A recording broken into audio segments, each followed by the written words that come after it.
This podcast is a quest for well-being, a quest for a meaningful life through the exploration of fundamental truth. Enlightening ideas, insights on physical, mental, and spiritual health. The inspiration is love. The aspiration is to awaken new ways of thinking that can lead us to a new way of being well. Welcome to Body, Mind, and Soul Healing Conversations.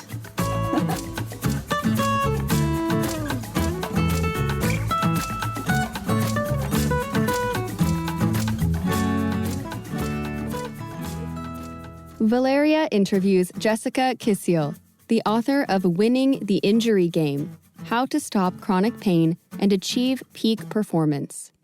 An athlete's guide to rapidly overcoming chronic pain.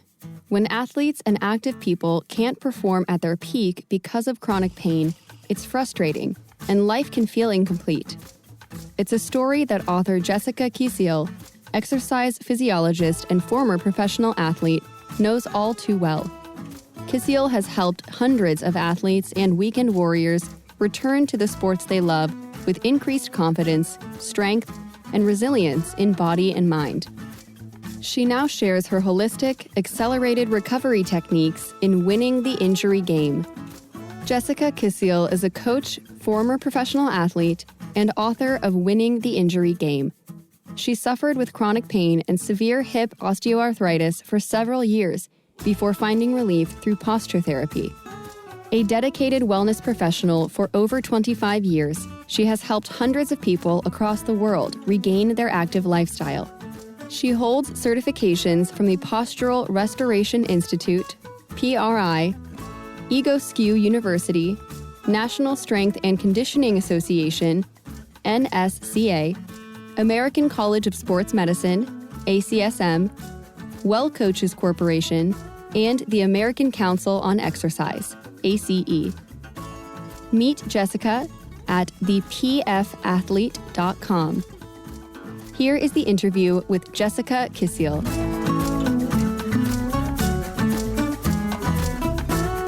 In your own words, who is Jessica Kisiel?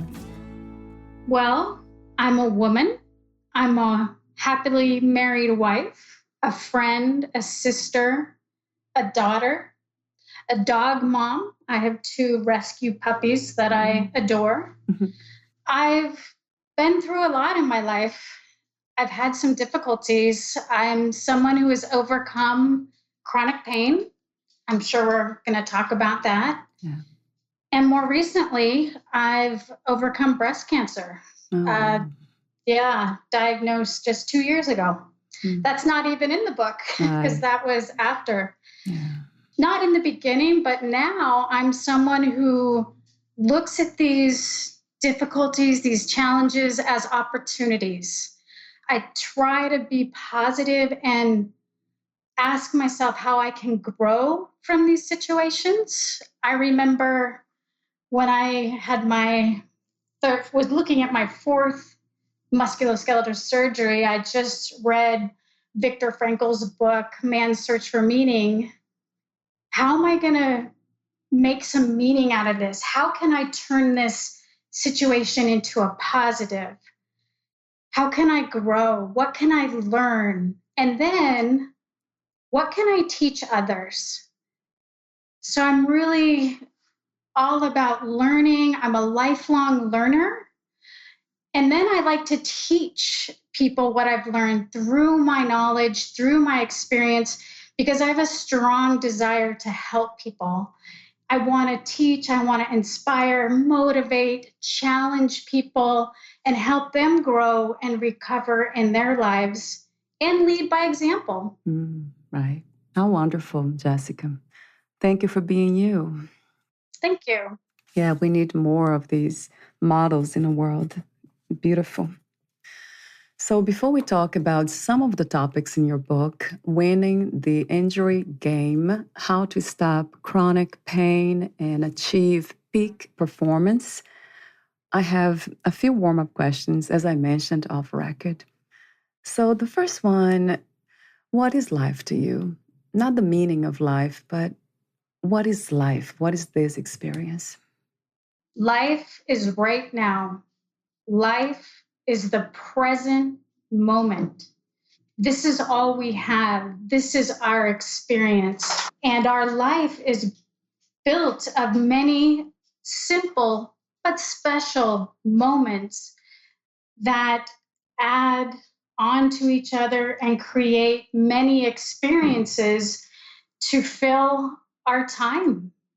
And too many of us live in the past or in the future, and we need to be right here, right now. And I'm still, I should have said, I'm a work in progress. And this is something I'm still learning and developing and refining, being present and living my life to the fullest in the now.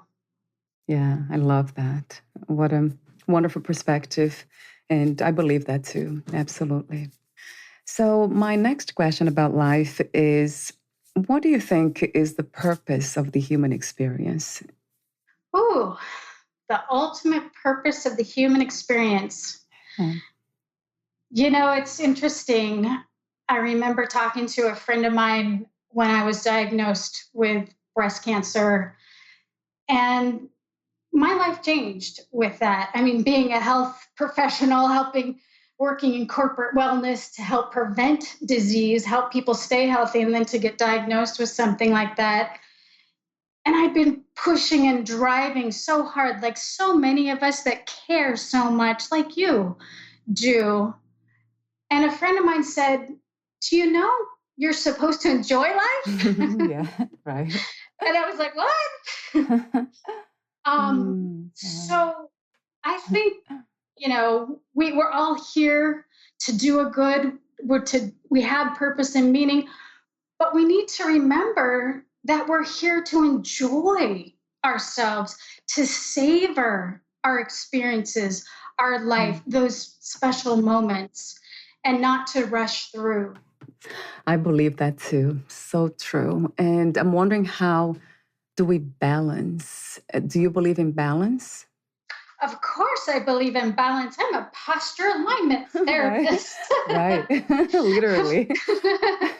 So of course we have to balance. It's not just balancing our position, our posture, but it's also a balance of stress and recovery, of balancing and alternating gracefully between our sympathetic nervous system, our drive, our fight and flight, our productivity, and then our parasympathetic, our calm, rest and digest system. And believe me, I didn't know that. And I was very much stuck in that drive stress response state, probably maybe contributing to the breast cancer because I was driving too hard. But now it's really about finding that balance in our bodies, in our systems, in our nervous system, and how we can gracefully, easily go back and forth. Yes. And I love your approach. In a book, you talk about the alignment of all these components of life, the emotional, physical, emotional, mental, and spiritual components, right? So I'll be asking you questions in a moment about that.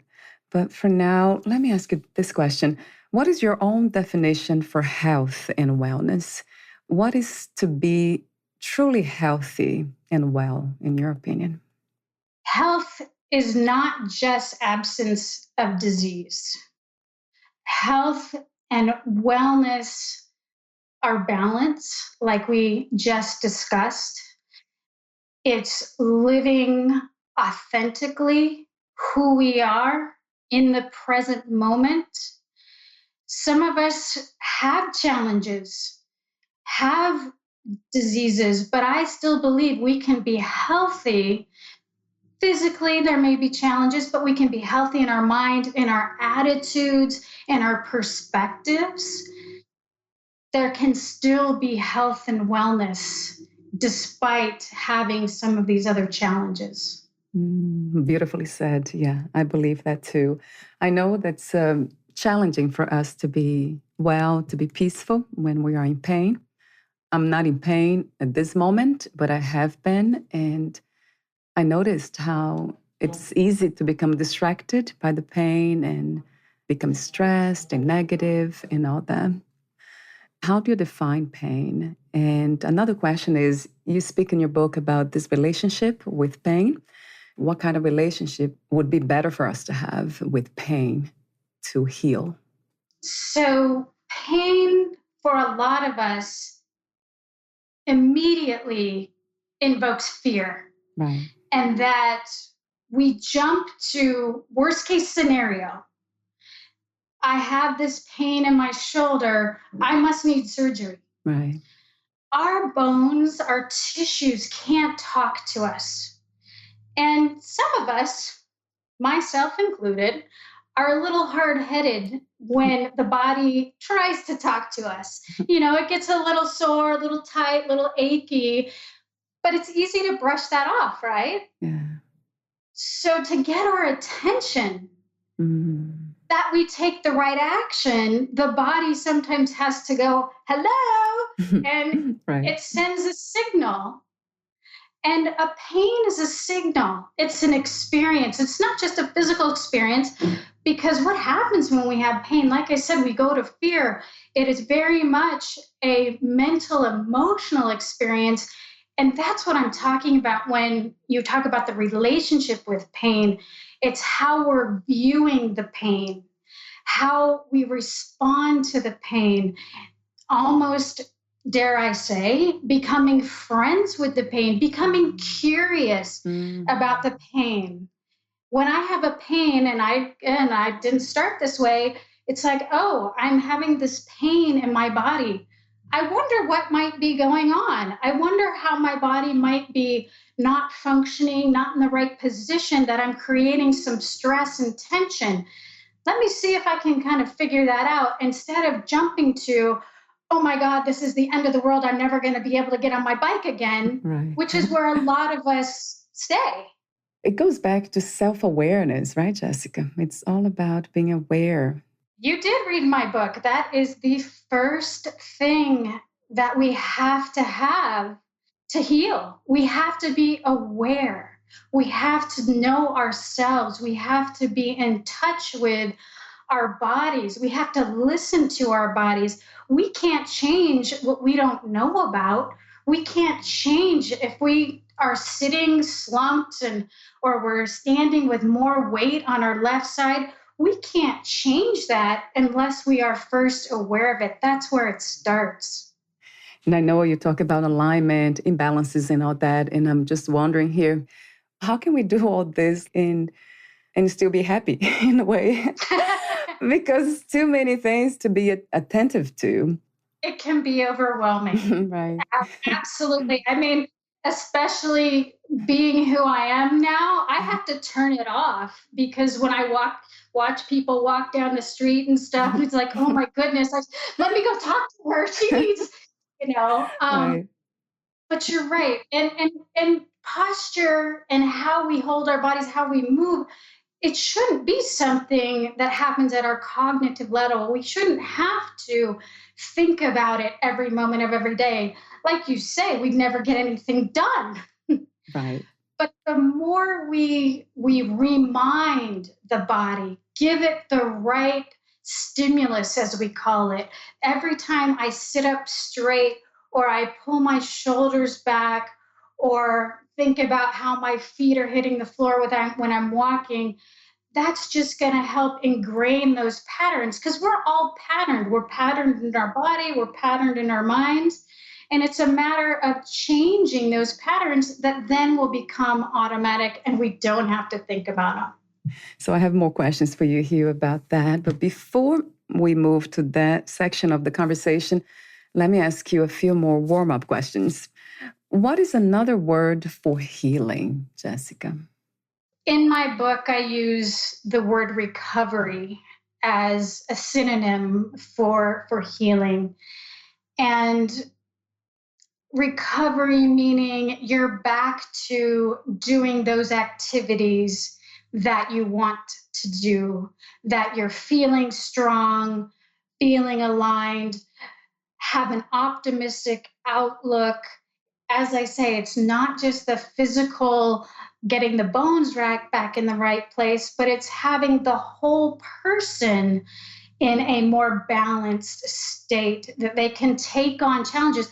It's confidence. We've got to have the confidence and not let pain restrict us into a very tight little circle where we're not doing much because we're afraid. It's not having that fear. So in a way, everything stems from fear. Pain is not actually a big problem itself, although it could become, but is the way we interpret pain by being fearful. That is interesting. You're absolutely right. And usually when people talk to me about their pain, they're not really, these physical sensations are upsetting, but what's really got them wound up is I'm going to be like this forever. I'm never going to be able to ski, bike, run, swim, whatever it is. My lifestyle has been impacted, my social network, my support. It's those mental, emotional pieces that tend to be more devastating when you're in chronic pain for a lot of people than the actual physical hurting. And one of the things that caught my attention in your book, you talk about the fear that relates to grief of losing identity. That was interesting when I asked you, who are you today? And then you said so many things. So because that's the message that you putting out there as well. You have so many messages. This is one of them, that we are not just one thing. We don't have to hold on to one identity only and make that everything, right? Right. And I probably didn't even mention in that intro that I'm an athlete. And that's what I talk about in the book, is how if our identity is really strongly wrapped around being that athlete, and we don't have a lot outside of that as far as who we are, then it's very, very difficult when we get an injury because we feel very lost. We don't know who we are because we've always been that elite swimmer or that triathlete that does Ironmans. We're at a loss. Who am I without sport, without this recognition, without this these successes? Mm. So true. Do you think this is actually more challenging for athletes than for the rest of us? Again, I think it goes back to how much diversity you have in your life. And if you're talking about, let's say, Olympic athletes, I think they have a lot more invested, and their life is going to be much more uprooted than someone who's got a career and a family and a garden and other interests, and they're hurt and they can't go for their daily walks or runs. That's going to be upsetting, but they have all these other aspects of their life and who they are to fall back on, and you just shift your focus for a while. But if you're an athlete who doesn't have all those other things, where do they shift their focus? I love when you said about pet owner. You're also a pet owner. That was cute. I was laughing at that. That's true. That's meaningful They're very too. important to me. Right. So I have two more questions here, the next ones that relate to being a female in a human body. What do you love most about being a woman? You're a little bit stumping me here. I changed the subject too quickly, perhaps. No, that's okay. Well, I think being a woman in this time is very exciting because we're now able to do a lot that we weren't able to do before. Title IX, we couldn't even do a lot of sports. We're able to compete at higher levels. We're able to be entrepreneurs and pursue any kind of career that we want to, follow our dreams. So being a woman in these times is really liberating. Liberating. I love that word. And I do have a question for you about that. But before, let me ask you a follow-up question. What is the most challenging aspect about being a woman from your perspective? We aren't seen as equals with men in a lot of ways and a lot of professions. I don't think we're always taken as seriously, or we have to work harder for that recognition, that feedback, and so forth. I think a lot of women that I know and myself, that we feel like we have to work harder, do more, accomplish more to get the same respect as a man. I agree. Do you think this is changing? I think it is. I mean, we have a lot of strong female leaders out there, which are paving the way. You being one of them, you're doing amazing work, bringing these healing conversations and different perspectives to the world. I think women are becoming brave and courageous and getting out there and not feeling inhibited and going for it. It's wonderful to see, right? At this time, what do you think is the world's greatest need? And do you have a vision for a new reality? At this time, with this pandemic, I've been talking to my clients a lot about self care. Even though we may not realize it, we are all experiencing a tremendous amount of stress. There's an extra layer of stress around the world right now.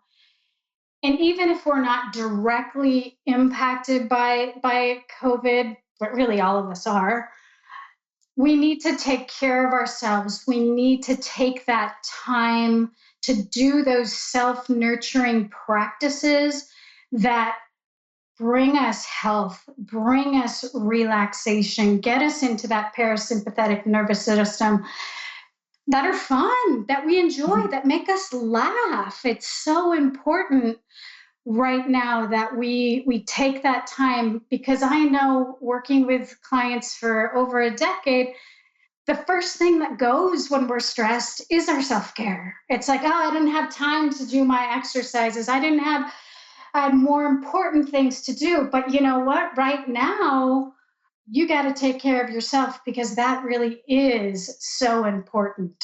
And do you connect self-care to self-love somehow? Oh, absolutely. And that's the problem. It's it is, because so many of us have a problem loving ourselves, have a problem with self-compassion. True. It's seen as weakness when we're kind to ourselves. We think we have to hit ourselves down and be negative in order for us to rise up. But studies are showing that that's not working. It's the opposite, that we've got to be kinder, be gentler, and we have to love ourselves so that we can be the best people we can and experience and produce and grow the world. Yeah, that's such a important point, this comment you made about that we feel like we should be doing something else, like instead of treating ourselves with kindness and self-compassion, we are doing quite the opposite, and we are not aware of it. I noticed for many years with myself not being aware of these behaviors. See, it starts with awareness. Yeah, it does, Jessica, very much. Yeah. What is the meaning of freedom to you? What is to be free? I could look at this from many perspectives. I'm going to take the perspective of someone in chronic pain, because chronic pain could be seen as a ball and chain. It's something that holds you down, holds you back, restricts your activities, limits your opportunities, keeps you isolated. We're all isolated at home right now, but not being able to get out with the groups and experience those social interactions. Freedom is not having to worry about my body, having the confidence that I can put on my running shoes, ski boots, hiking boots, whatever it is, and go out and get into nature.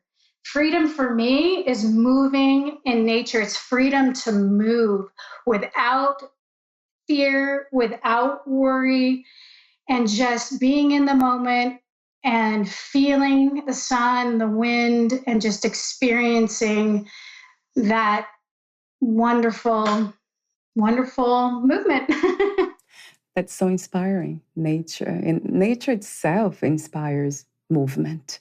Everything's moving in nature. It's changing, moving. Right? Mm-hmm. What, where, and who is God to you? Another tough one. I grew up Catholic and went to all-girls Catholic high school, but I don't consider myself religious. I'm learning about spirituality and trying to grow and learn and expand myself in that way. I don't know what God is. I agree God is in nature. That's where when people talk about going to church, I talk about getting outside and moving and being in nature. That's where I see a greater presence, a greater being, be it a God, be it universal energy, whatever you want to say that is. I see it outside. I see it in other people. I see it in the good and the kind. You have to look for it now. but I see it. I do see it. I see it in art. It's out there. We have to look for it.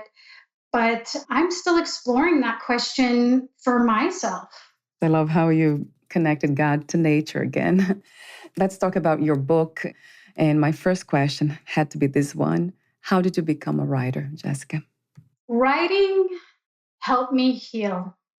I began writing to help me process and capture what was going on while I was going through my journey of recovery and healing.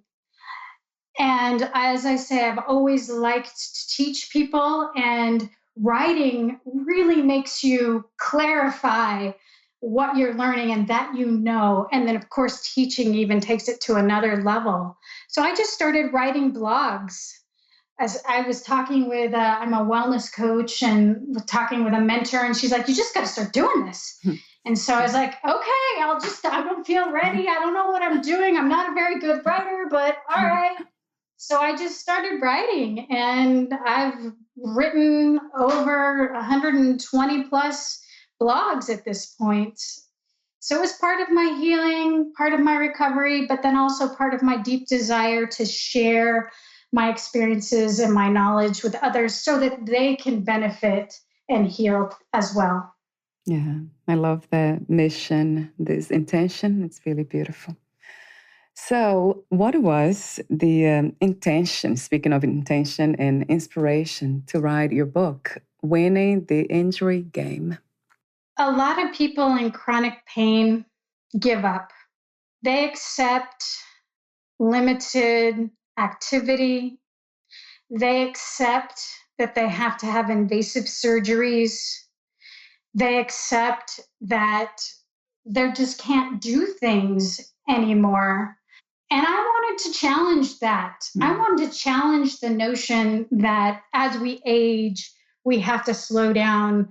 We can't do things, that we have to live in pain. Because I've experienced with myself, with my clients, as you saw, there's lots of stories in there, that we don't have to succumb to that. And we can continue to have rich, active, fulfilling lives late into our years. And I wanted that message to get out there. And I also wanted the message about posture therapy, because a lot of people don't know what that is. And for me, in my healing, that was the missing piece from all the different things I had tried. And I absolutely believe in an inclusive approach. I'm not saying that posture therapy is the be all end all, but hey, it was a really important piece for me. So, talk to me for a moment about your healing journey. I'll be succinct as possible here. Yeah, I know. So, so I've had 4 surgeries, orthopedic surgeries, I should say.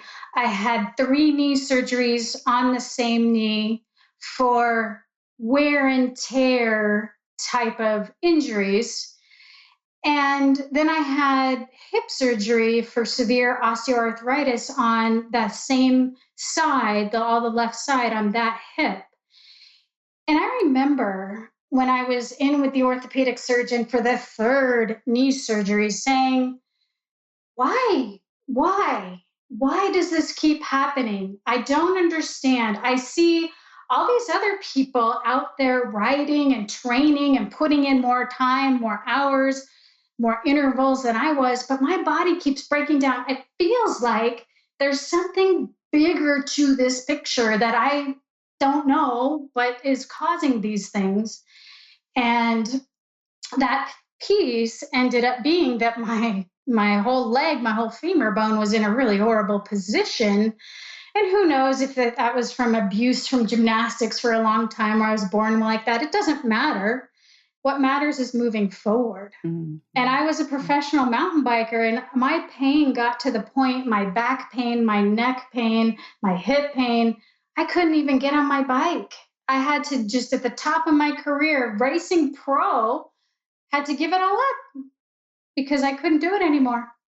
So it was a journey, and one of the hardest pieces was the mental emotional piece and changing my pessimistic, always driving. I had to calm down. I had to learn how to relax.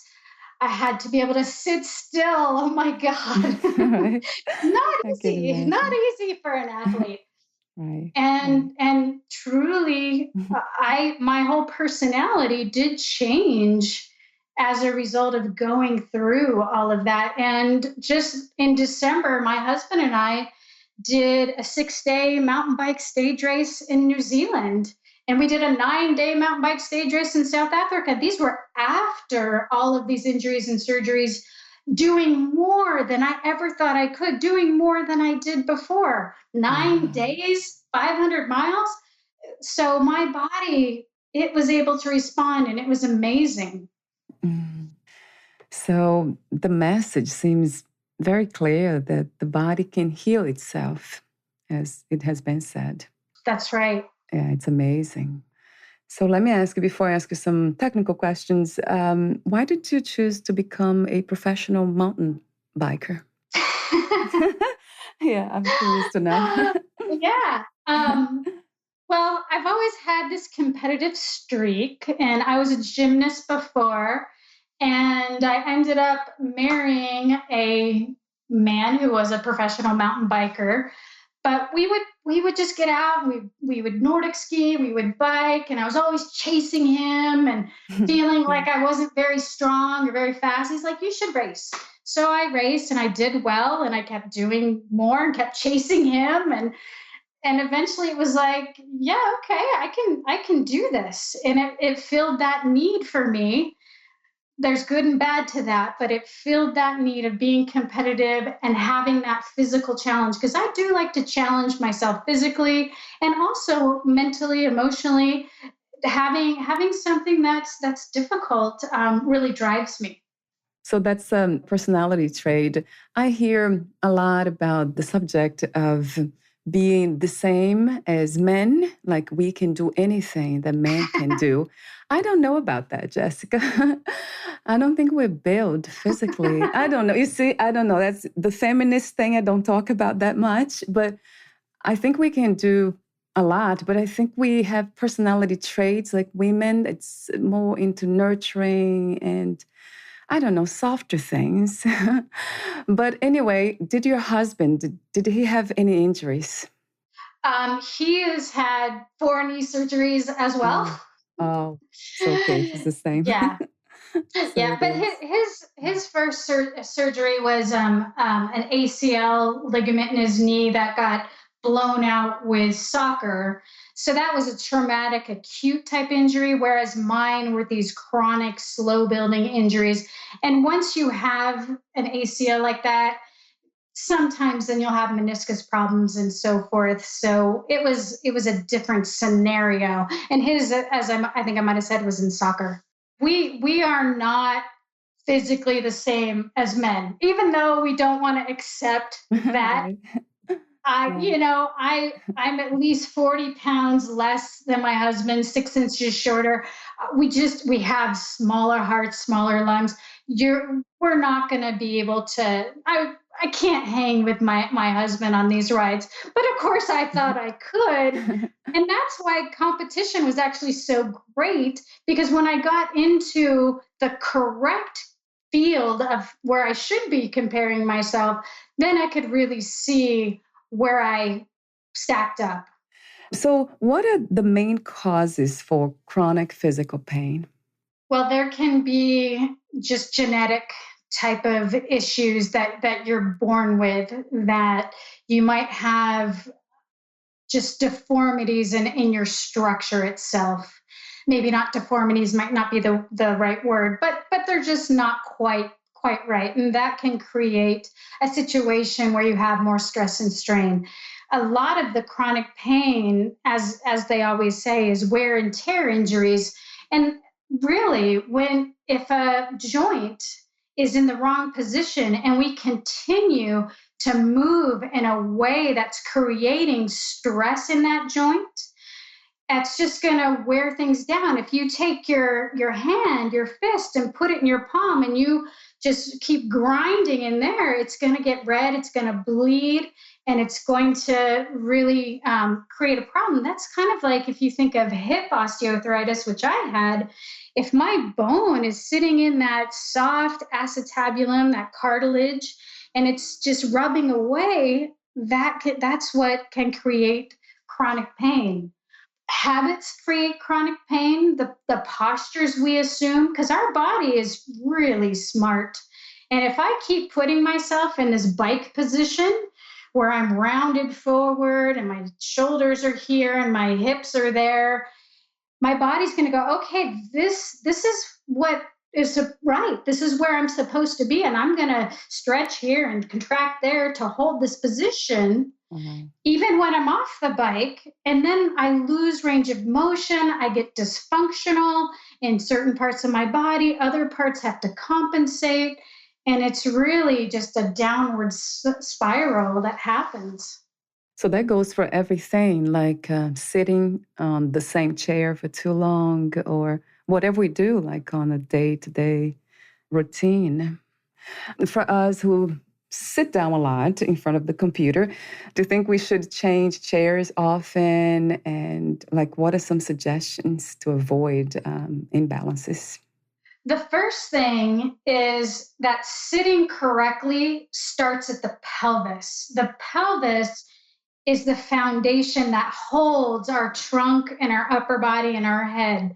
And a lot of times when we try to sit correctly, is we'll just try to change the posture of our upper body, our back, our shoulders, and we'll just kind of pull those shoulders back, but we don't adjust the pelvis to be supportive of underneath. And then we get fatigued and then we start slumping again. So to get into the right position, first of all, move from the pelvis.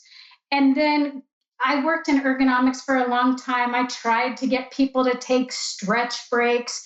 It's really hard. Some suggestions I have are, as much as possible, get up, move around. And if you can pair your tasks with positions. So, say you have a phone call, like right now, you have this interview. I'm standing up to do this Oh, interview. right. Or when I take a phone call, I might stand.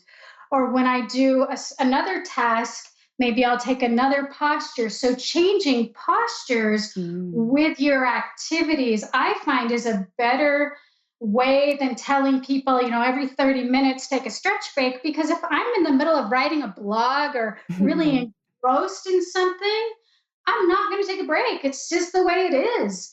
But if I need to go and change and do a different task, that's a perfect opportunity. And then drink a lot of water, stay hydrated, and you'll have to get up and go to the bathroom. Oh, that's true. That'll be a must then. I like this. Yeah, I like that. I love the suggestion. Standing for, would you say an hour, 30 minutes, or it doesn't really matter? I would experiment with it for your body. There's lots of different advice out there. There's 90 minutes, 60 minutes, 30 minutes, 20 minutes. I would see, and the body coming back to pain, there's a positive thing about pain. It can tell us when it's time to move. And pain, think not of pain as like this really stabbing kind of horrible thing, but just like a little discomfort. When we're stationary in the same position, we have a lack of blood flow, things get tight, we have to shift in our seats. That's a trigger that, oh, I need to move. And pay attention. Again, awareness. And I wanted to add to awareness was acceptance too. We need to accept and not be fighting what's going on. So I just wanted to throw out it's awareness, but then there's also a piece of acceptance, and that's going to help with the whole process of recovery. I love that, Jessica. Yeah, that's a wonderful reminder for all of us. Yeah, acceptance, right? I love the way you changed the word holistic instead of WHO, right? Holistic. I love that.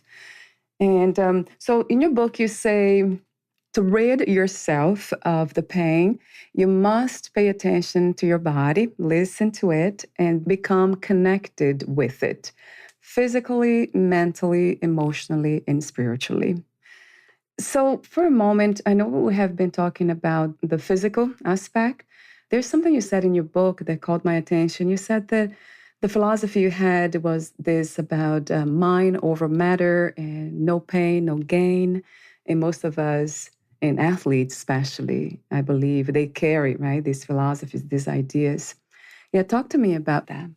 So first of all, we don't want to go down that path of no pain, no gain. That's in the past. Let's forget about that way of thinking. I compare this to body awareness, how we're aware of our body. We also need to have mind awareness and be aware of what's going on in our minds, how we're viewing our pain, what our thoughts are, what our self-talk, what are we saying to ourselves about our situation, about our pain, about the future, because those thoughts are going to create emotions, and we need to be in touch with what am I feeling. So I'm thinking this, and then that's creating this emotion that I'm feeling. So we need to understand not just what we're physically feeling, but we need to see what the connection is with our thoughts, with our emotions, and address all of that. We've got to address the whole person. That's where the W comes in that holistic approach. Is it's a whole person. When I work with people, it's not just about looking at the posture and where their bones are. I want to know who they are. I want to know, how they're managing stress, how they're living, because it's all feeding together in how we present in our bodies.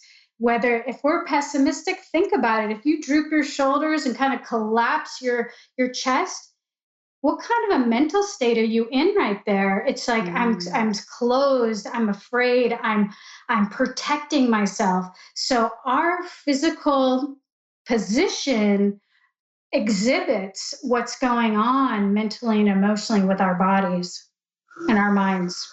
That makes so much sense to me. And you have so many wonderful points in your book. It's really rich, and there's so much information there that we can learn from that we don't have time to go through everything. We're almost at the end. The sections you have about Posture and pain connection, you have been talking about that. And then another one that caught my attention was the posture and breathe connection. And that was really interesting. But you said something that I never heard before. That's quite the opposite of what I have been listening from everybody I talk to. The breathing headline is The Problem with Belly Breathing. Yeah, so I'd like to know more about that. Yeah, that's exactly why I use a provocative title like that, because it does catch people's attention, because we're so used to that phrase, belly breathing. And really, I think it's coming around now. We want to think of not just expanding the belly, because if you just expand the belly, what can happen is you actually arch your back to get more expansion through there. That's not good for your posture. That's not good for your core. And we want to think more about going all the way around the body. The diaphragm, the lungs go from the front of our bodies to the back through our sides. We need to be expanding in all of those directions, 360 degrees. So it's not that you're not belly breathing, but it's that you're also breathing into your back and breathing into your sides, because then you can maintain the alignment of your pelvis, your rib cage, your core, your strength. And that's why I kind of play with that term belly breathing. Makes a lot of sense to me. So again, goes back to the holistic approach, using the entire body, or the lung area, diaphragm, lungs, the back, because it expands to the back, and then everything. I like that. I really like that, Jessica. You made me more aware of that now, because I had no idea. I don't think I was arching my back when belly breathing, but most of us might do that unconsciously. Right. So that's a good advice. So I do have more questions for you. I call them final questions. But before that, would you like to add anything or read a passage in your book? If we had time, I did have a passage that I was going to read. This is from the end of my introduction, and it's really a message of hope to people in chronic pain. Imagine understanding your pain instead of fearing it. Imagine having the tools not only to relieve it, but also to prevent future injury. Envision being able to rely on yourself, not dependent on anyone else for your healing. Picture regaining confidence in your body, knowing that you are balanced and strong in your structure. Imagine no longer feeling like your body is a ticking time bomb, just waiting for the next episode of pain and injury. Envision trusting your body to support you in all of your sports without having to baby your joints or worry about possible body failure. Realize that you are empowered to take action and make your pain go away for good. This book will show you how. Definitely will. I have to go back to it and read some more of the details. Thank you, Jessica, for your mission. That's a wonderful mission, healing mission for all of us. Thank you. How do you define success these days? What is to be successful? I don't define success as what you achieve anymore. I used to define success by how many races I would win and things that I would accomplish. But I've learned that success, and I'm going to go back to what we talked about at the beginning, is really finding balance, finding happiness, joy, peace, and presence. Yes, 1,000 times to all of these. Those amazing words that you just mentioned. Yes. Two more questions. If you knew you would die soon, meaning leaving the body, would you make any change in your life or do anything differently? Yes, I would. And I don't know what those things are, being someone who was diagnosed with a disease that could kill me, something shifts in your brain and your perspective, your priorities, everything is in question at that point. And honestly, from where my brain is right now, I don't think you can. It's hard to answer that question, what you would change, because it's just such a different thing that I can't recreate without being in that experience and having that as my reality. But I know things would be questioned and most likely changed. Yeah. Thank you for being genuine. What are 3 things about life you know for sure as of now? That we can overcome chronic pain. We don't have to endure this reduced activity, that we can get better. We have to put in some work. We have to take responsibility for our healing, for our recovery, but it is possible. I also know that most of us live in the sympathetic drive, stress response state.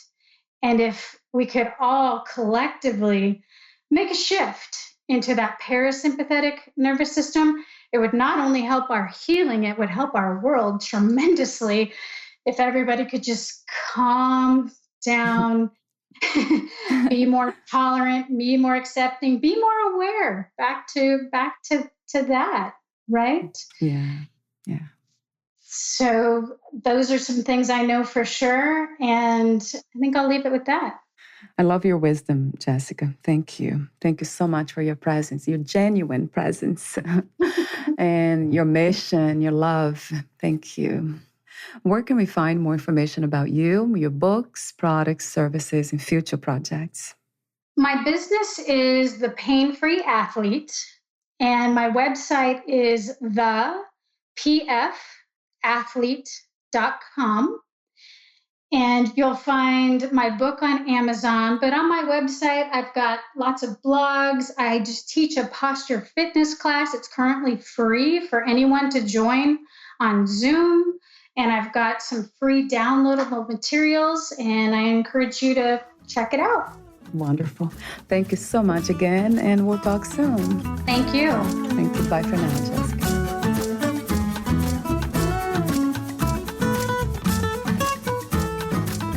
Thank you for listening. To learn more about Jessica Kisiel and her work, please visit thepfathlete.com.